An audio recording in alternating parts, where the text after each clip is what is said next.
guys, Nick here from Sessions Motorsports. Today, I figured we'd do a little walk around on the good old family Truckster. This is a 4-seat Wrath buggy that we built, and well, let's take a look at this thing. Okay guys, we're just going to start up front here and we'll kind of go through this thing front to back. And so out front, you see this winch. It's a super winch, 9,000 pound winch with a synthetic rope.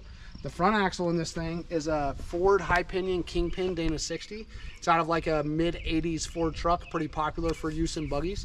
It's got 538 gears with an ARB air locker. It's got chromoly axles, CTM U-joints. And you notice I've double sheared the tie rod here. This is a 70-75 aluminum tie rod. And then it's got a PSC hydraulic cylinder on it for full hydraulic steering. The suspension, it has our classic suspension Sessions Motorsports double triangulated 4-link in it with the 70-75 aluminum links. It's got 1.25" rod ends on the lower, and it's got 3/4 7/8 rod ends on the uppers to help keep the weight down. This car overall is actually a pretty light buggy. It weighs right at about 4,000 pounds. So let's go ahead around to the side and we'll kind of go over some of the rest of this. One of the things that's cool about this is it's got that Campbell Enterprise TJ grill and hood on the front of it. And then you can see kind of how we did the body panels to kind of package the whole 4-seater in there. We'll take a look at the inside in a minute. This thing's awesome because it's packaged really well. The guy that owns this is 6'5", and when we look at this, you'll see how far back the motor is, but how much room is inside this thing. And it's got a really low roof height. This buggy's been around for a while. Its wheel's amazing. It's a great car. While we're right here, the tire and wheel package on this thing, it runs a 42 IROC with a trail-ready bead lock. It's got the big ring. The shocks on this are a Bilstein 2.0 coilover. We've done quite a bit of valving work on it. You can kind of notice how much up travel this car has. So this car gets after it in the sand just as well as it does in the rocks. The motor in this car is a Ramjet 350. It's an old school iron-headed small block Chevy that's just crazy reliable. They're very torquey and make about, I think they make like 450 foot-pounds and like 350 horsepower. They're great engines. The transmission in this is a Turbo 400 with a reverse pattern manual valve body. So go ahead and look in the subframe here. You can kind of see our subframe design. You can see that 2-piece front drive shaft that we run with the stainless bearing. The AR 400 skid with the plastic liner. This thing's seen a lot of use, so you can kind of tell how that's holding up. And then it runs a 3.8 Atlas transfer case. The rear axle in this thing is a GM 14 bolt. It's shaved on the bottom for extra gong clearance. It has just a standard disc brake kit on it. Again, notice the amount of up travel the car has at this ride height. We try to set all our cars up for quite a bit of up travel from ride heights because it just makes them very multi-use. So they're really fun in the sand, they ride really nice, and they still rock crawl amazing. So the back shocks on this are also the Bilstein 2.0 coilovers, but they're 16-inch travel in the back and they're 14 up front. So let's go ahead and we'll take a look at some of the inside of this thing. Okay, so for the inside of this car, again, the guy that owns this is 6'5", so he's really tall, right? So buggies are hard to package. They take a lot of forethought just to be able to put, they're literally the definition of 10 pounds of stuff in a 5-pound sack. And so this thing, the motor is set really far back, which helps with weight distribution and stability off-road. But at the same point, we need to keep a low roof line. We got to keep it looking good, and we need to have plenty of leg room. So if you look down in here, you can kind of see just how much foot room is in here. So the dash on this is pretty cool. It's pretty custom, and underneath the dash, there's actually like a package tray underneath there that all the electronics are housed underneath this thing that keeps them protected from the elements. And then this dash is literally just held in with 4 bolts. So you undo the 4 bolts if you ever need to access that, and all the electronics is hidden underneath this. So you can see it's got the normal stuff, just the autometer, trans temp, water temp, oil pressure, fuel level, and RPM gauge, and then a classic rocker switch panel over there.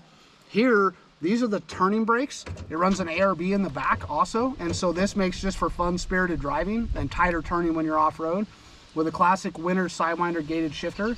And then this is the Atlas twin stick shifter here. This is an ARB actuator, and then master shutoff switch and start button that you got right there. So as you can see, grab handle for the passengers. It's got heated seats that go along with it. Speaking of seats, the seats are Mastercraft seats. It's got PRP harnesses. And then let's go ahead and look in the back seat. There's tons of room in the back. I'm gonna get in this thing here in a second. You're gonna see just how much room is in the back of this thing. But it uses a Mastercraft bench. And then this right here is pretty cool. This is a CO2 tank that we use to power the air lockers. And again, it just eliminates all the electronics in the system and makes it for, again, just one less thing to go wrong from that standpoint. behind the seat, you can see the ATL custom fuel cell. So this is a bladdered Ultra 4 legal fuel tank with a Bosch in-tank fuel pump setup. So it's just really, really reliable setup to go on here. This is a rough stuff light bar that we got up on top, with just brake lights and ambers. And then here in just a second, I'll go ahead and we'll sit inside that thing and you guys can see how much room's in there. All right, guys, so I'm 5'11", just to give you some perspective. And the back of this thing is obviously made for children, but what's awesome is a car like this, you can take your buddies out. So you can see I got plenty of headroom. I got plenty of leg room. Heck, even if there's two of me, two guys could sit right here and have a good time. So the 4-seaters are just awesome. You don't really lose any performance whatsoever from a 2-seater to a 4-seater, but you get to take your family with you. So it just makes them way more usable. And this one's an awesome one for sure. Okay guys, so another cool thing on this, on all of our 4-seaters, we try as hard as we can to put a one-piece roof on them. So this is a full 1/8" piece of 5052 aluminum with a fully rolled edge all the way around. Of course, color matched and painted to match. The color of this car is a burnt orange from a Chevy Corvette around like the 2010 era. So it's a really pretty color and it's really pretty in the sun. Let's pop the hood and we'll take a look at the engine of this thing. All right guys, so like I said before, this has a Ramjet 350. It's a crate engine from Chevy Performance. Unfortunately, they do not offer this engine anymore. They've replaced it with what they call the ZZ6. This engine's awesome. It comes with factory fuel injection. It has really good throttle response. It's got a really good bottom end in it, and it's got a lot of potential if a guy ever wanted to do a supercharger or more power. It's just a great engine. It's one of our favorite ones we used to use a lot. This car was built around 2015, so it's a bit of an older car. But it's an awesome one and it works really well. So up here you can see the PSC steering cooler. There's the PSC reservoir. There's some catch cans for all the different systems. So if this car rolls over, it can sit there for a day and not leak a single fluid. It's got this radiator right here, so it's laid back like this, obviously, to give the axle up travel and get out of the way. And then you can kind of see it's got some ducting and some shrouding to help get the airflow. So it runs nice and cool. It's got a nice dual fan setup on it. And then just, of course, the Odyssey battery. And this is a surge tank for the radiator, and it's kind of all you got back here. But one thing to pay attention to if you look from the side is just how far back this motor really is set in this thing. So if you look at the front of the cylinder head down here, and then again look at the center line of the front axle, you'll see just how far back this motor is crammed in here, which just really again helps with that weight distribution and just stability on the trail. And so we'll go ahead and we'll take a look on this side under the subframe and show you that. Okay guys, so from this angle, you can kind of see the engine skid plate, again with the main skid plate. Let's go ahead and we'll take a look at this thing because you can just see how much abuse the skid plate's taken over the years, and it's amazing how well this stuff holds up when you do it right. So it's got a full wrapped exhaust system on it that runs down the passenger side here, and it's got a Spin Tech muffler, and there's the exit right there. And again, a look at that back suspension setup with a pinion guard. And all 1350 drive shaft setup. It's 1410 at the diff and then 1350 CV at the axle. And there you go. So it's kind of a quick video of this thing, and we'll go ahead and go from there. All right guys, so this is just a quick video of the good old family Truckster.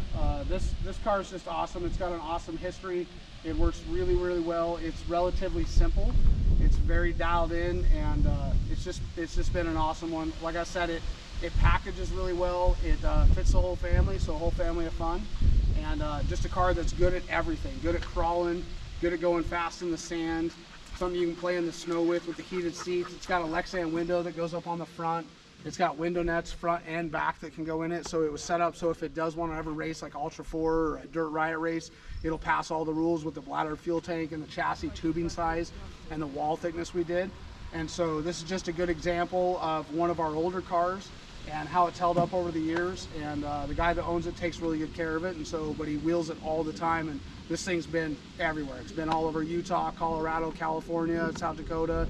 It's done all the good stuff, and it's just an awesome one. So hope you guys enjoy it. Like this stuff, stay updated, and subscribe and like the footage, and we'll keep putting it out. Thanks.